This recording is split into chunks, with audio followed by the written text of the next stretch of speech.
Скоро наступит самый долгожданный и любимый праздник – Новый год.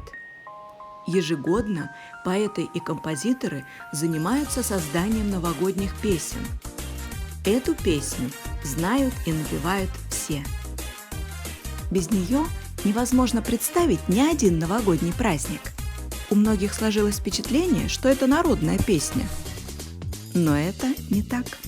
Автор текста любимой песни многих поколений Раиса Адамовна Кудашева. В 1903 году в московском детском журнале «Малютка» было опубликовано стихотворение «Елка». Раиса Адамовна и не подозревала, что ее стихотворение положено на музыку, пока не услышала случайно ее в поезде в исполнении маленькой девочки. Музыку написал ученый-агроном Леонид Карлович Бекман.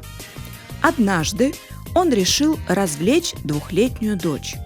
Сел за фортепиано и открыл журнал «Малютка». Знаменитый музыкальный мотив сразу родился с середины стихотворения: про зайчика и волка, про метель и мужичка, про радость детишек. «Какая красивая мелодия!» – крикнула из другой комнаты его жена. «Давай я ее запишу». Так родилась песня, без которой мы не представляем новогодний праздник. Авторы и не подозревали даже, что, шутя, создали детский новогодний гимн. С Новым годом!